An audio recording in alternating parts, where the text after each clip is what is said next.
Hello, everyone, and welcome to Body Bags. I'll be your reviewer for today. I'm Lonnie from Terra and Tats. Now, this week, we've been doing a theme week, and the theme is movies. Is like it's not as bad as you might think. And the one I went with, this is going to be tough trying to make an argument for this one because I mean, let's face it, the movie is bad, but it does have its entertainment quality, and there's no sense in drawing out the suspense. You guys already know which movie I'm talking about by the title. From 1987, I'm talking about Silent Night, Deadly Night Part 2. Um, Obviously, yeah, sequel, Silent Night, Deadly Night. The Silent Night, Deadly Night series, I think, with the exception of maybe part four, I could kind of say, like, all the movies in the Silent Night, Deadly Night series are not as bad as you might think. They're all kind of, if nothing else, they're entertaining. You know, they may not be the greatest storytelling or any of that kind of stuff, but I mean, hell, even yeah, I admit part four didn't really do it for me, but part five, I mean, that one was kind of funny because Mickey Rooney, who condemned the first Silent Night, Deadly Night, ended up acting in one of the movies. Then I mean, hell, even the third movie where you got Bill Moseley going around with that big, clear plastic like salad bowl contraption on his head and everything else. And, of course, you got the lovely Laura Herring. So that always makes everything better. But yeah, even yeah, I do have to admit though, I know this is probably gonna sound like blasphemy, even though I like the original Silent Night, Deadly Night. I gotta be honest, I kind of prefer the remake a little bit more. I think the remake is really good. The remake's really well done. Um, I do like I do like the original. In my opinion, I think kind of like that's where Rob Zombie really got like a lot of his inspiration for his Halloween because the whole because like when you watch the original Silent Night, Deadly Night, the whole movie is really like yes, this guy Billy turns into a killer, but uh, you kind of understand why. You see the environment and everything that he's brought up in, and you see the way his mind is twisted and everything else. And I don't know, like if I talk to Rob Zombie, he may be like, no, never even thought of that. But I don't know, just my opinion. I kind of think that that's where Rob kind of got the idea for his Halloween. He took took a little bit of inspiration off Silent Night, Deadly Night. Anyway, I keep getting off track. Sorry about that. No, we're here to talk about Silent Night, Deadly Night Part 2, and the movie picks up a number of years later. We are now, because, spoiler alert, the character Billy gets killed at the end of the first Silent Night, Deadly Night. So we pick up a number of years later with Billy's little brother Ricky, and Ricky is played by Eric Freeman, who has gone on to become very infamous. Some people might say in a good way, some people might say in a bad way. I don't know. I guess it depends on how you look at it. But, I know like a lot of people, I think that's kind of the thing, it's like when it comes to Eric Freeman's performance as Ricky, you're either on the train or you're at the station. Me, I think I'm on the train because to me, Eric Freeman is so much fun to watch in this movie. Is he over the top? Yes. Is he just going balls out and everything else? Yes. But you know what? He's not dull. If there's one thing you could say about, he's not dull. And now, um, yeah, I will say one thing that is bad about this movie is that a lot of this movie, the first half of the movie actually, is them just doing. It's almost like a best of, kind of like a clip show of the first movie, where it's Ricky, and it's funny how he's kind of recounting all these things and parts from the first movie that he wasn't even there for, but yet he knows all the details of what happened, and so he's talking about it. But like I said, just I just think it's so much fun to sit there and watch him, and he's just like Santa Claus, what makes you think you can get in my head? And like I just can't help it. I was like, I just have so much fun watching this guy. And another thing I think is kind of fun and kind of interesting about this movie is when you get, I find it funny that there's a gun there, but well, no, there is a gun. Duh, you got the most infamous scene in the whole movie. We'll get to that, but yeah. So the first part of the movie is just him kind of recalling a lot of scenes that happened from the first movie. So you get kind of like a best of, kind of like some of the meteor bits from the first movie, and then we get it. We finally about halfway through, we get into the part where Ricky starts talking about like what happened with him. And the thing I think is kind of funny there too is like I think it's so fun that this movie is kind of batshit bombastic, in the sense that like the first half of the movie when you're recounting the parts from the first film, it's very serious in tone. I mean, aside from Freeman's performance, but it's very serious in tone. It's very horror. All that kind of stuff. And then when we start getting into Ricky's story, things start getting pretty cartoony. Some of the scenes are actually pretty. I don't know if they were meant to be funny or they just ended up being unintentionally funny. There are a couple of parts where it's like I couldn't help but laugh. There was like the scene where Ricky takes his girlfriend to the movies, and the one guy like in the back keeps, you know, um, the one guy in the back keeps making noise and distracting everybody from watching the movie. So Ricky sneaks off to, basically to kill this guy in the back of the theater, and you see it's all, just everything's just going haywire and all that stuff.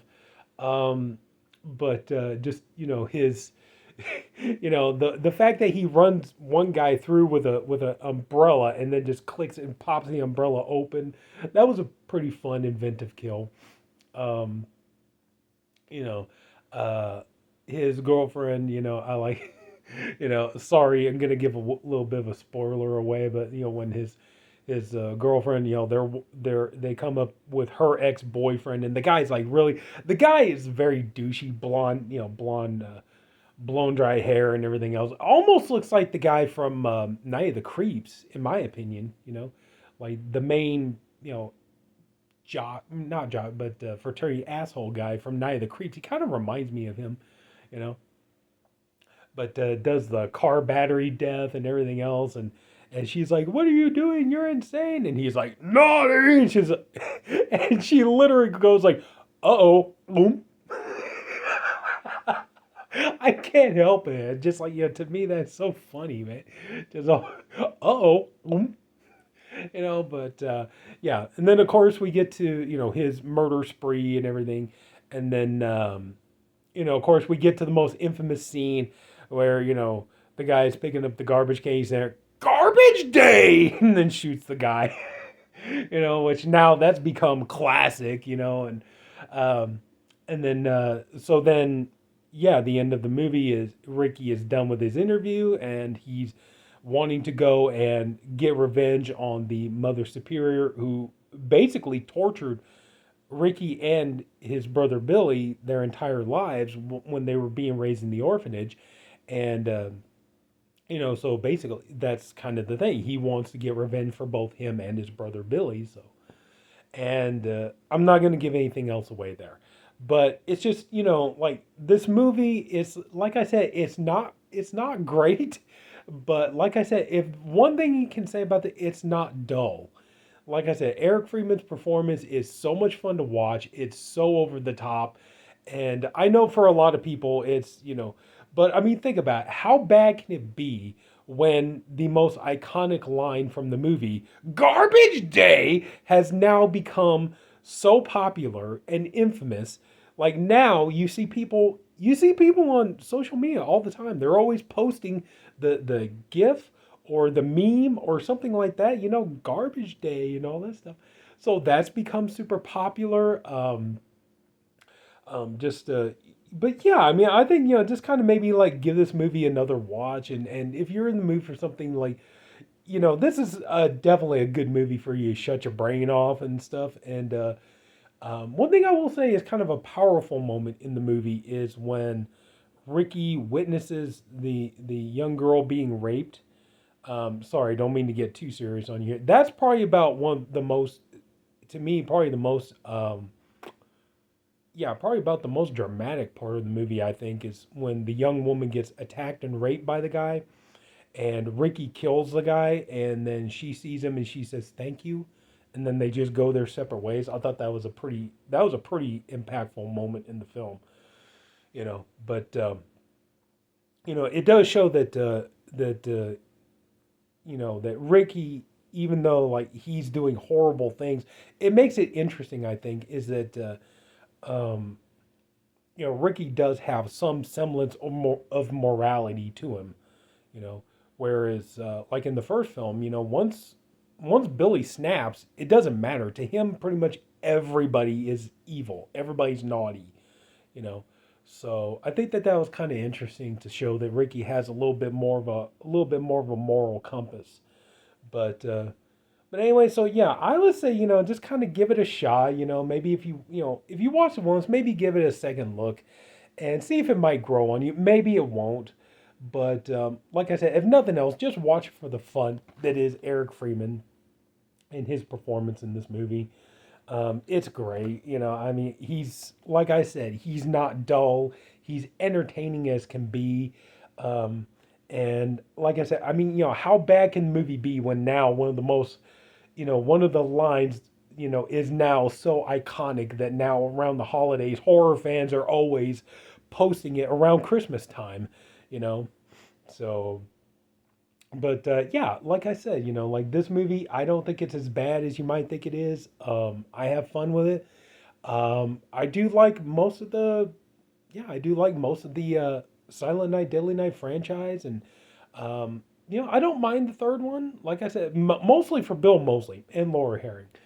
The fourth one, like I said, couldn't really get into that one, I admit, but the fifth one is definitely fun and crazy. Thanks to good old Brian Usna.